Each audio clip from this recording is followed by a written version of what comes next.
Tunaendelea na Mheshimiwa Edwin Swale, Mheshimiwa Mariam Nyoka na Mheshimiwa Haidar Sumri wajiandae. Asante Mheshimiwa Mwenyekiti kwa kunipa nafasi, na mimi nianze kuchangia hotuba hii ya Wizara hii ya Kilimo ambayo ni hotuba muhimu sana.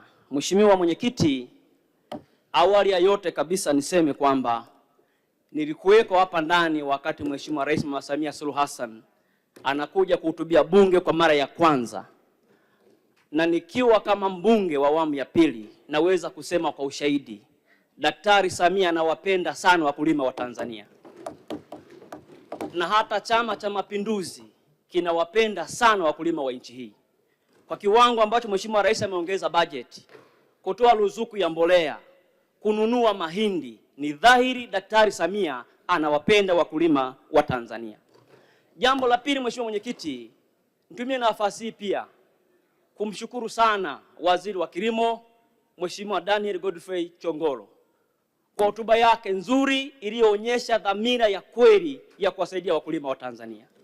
Na nimpongeze pia Mheshimiwa Silinde na wataalamu wote wa hii wizara akiwemo na Katibu Mkuu ndugu yetu Mweli. Mheshimiwa Mwenyekiti, nitaongea mambo matatu tu kwa asubuhi ya leo. Jambo la kwanza, nianze na ushirika. Nimesoma kwenye hotuba ya Mheshimiwa Waziri ukurasa 117 mpaka 124. Wameongea wa kuhamasisha wananchi wafungue SACCOS, vikundi viunde SACCOS na kadhalika. Ushauri wangu kwa serikali, ndugu yangu Dr. Ndiege najua ananisikia vizuri sana. Tatizo kwenye ushirika, Mheshimiwa Mwenyekiti, ni vyama vya ushirika kuwaibia wakulima. Kule Njombe kwa mfano, maeneo mengi vyama vya ushirika vimeibia wakulima fedha. Lupembe wananchi wangu wameibiwa fedha.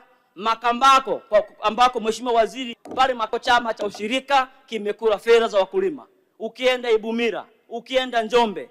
Ni kuombe Mheshimiwa Waziri wa Kilimo, kwenye hotuba hamjasema mna mpango gani wa kuwasaidia wakulima walioibiwa fedha zao kwenye ushirika ziweze kurejeshwa.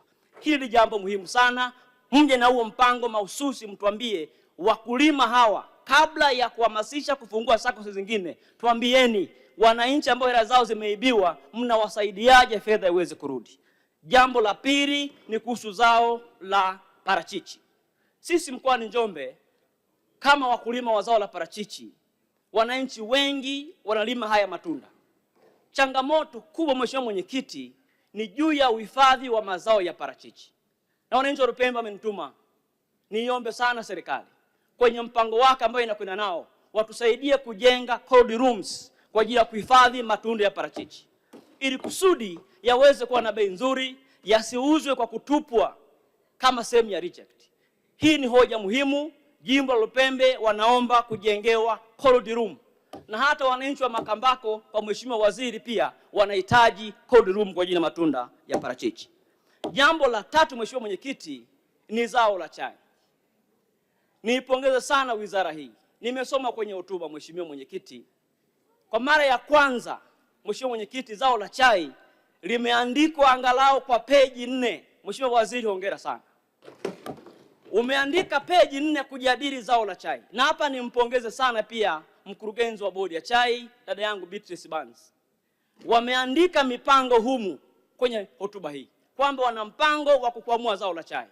Ombi langu Mheshimiwa Waziri, wananchi wa Lupembe wamelia kwa muda mrefu kutaka kiwanda chao kirejeshwe, na kuomba Mheshimiwa Waziri, mmesema kwenye taarifa hii mkirudi ofisini baada ya hii bajeti, karejesheni kiwanda cha wakulima Lupembe tuweze kwenda mbele.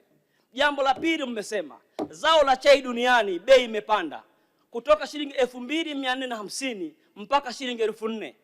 Nataka niombe sana serikali, badala ya kujadili kupunguza bei ya chai, tufikirie kuongeza bei ya wakulima wa chai hapa nchini. Lakini jambo lingine pia kwenye chai, sisi watu wa mkoa wa Njombe mnaweza msituelewe. Tunaposema kuhusu viwanda vya Dielo, hatusemi personal. Viwanda hivi vilichukuliwa vikiwa vinafanya kazi. Baada ya viwanda vyote vile kuwa vimechukuliwa, sasa vifanyi kazi. Nimesoma kwenye taarifa kwamba mnakwenda kufanya tathmini. Mheshimiwa Waziri, nendeni mkafanye tathmini viwanda vya chai. Kama wawekezaji hawa wamekiuka masharti, mchukue hatua, wapewe watu wengine. Jambo lingine, Mheshimiwa Mwenyekiti, kwa asubuhi pia niseme kuhusu pembejeo za wakulima. wananchi wetu ni kweli wanapata mbolea, wanapata mbegu, lakini pia masoko ya uhakika kwenye mazao ambao wanavuna. Bei ambao wanalima na bei ambao wanauza, Mheshimiwa Mwenyekiti, haviendani. Tungeomba serikali iwasaidie wakulima wapate bei nzuri ya kuuza mazao yao. Baada ya ujenzi, Mheshimiwa, tatu, naunga mkono hoja hii ipite kwa kishindo ili waziri akafanye kazi yake. Asante sana. Asante sana. Tunaendelea.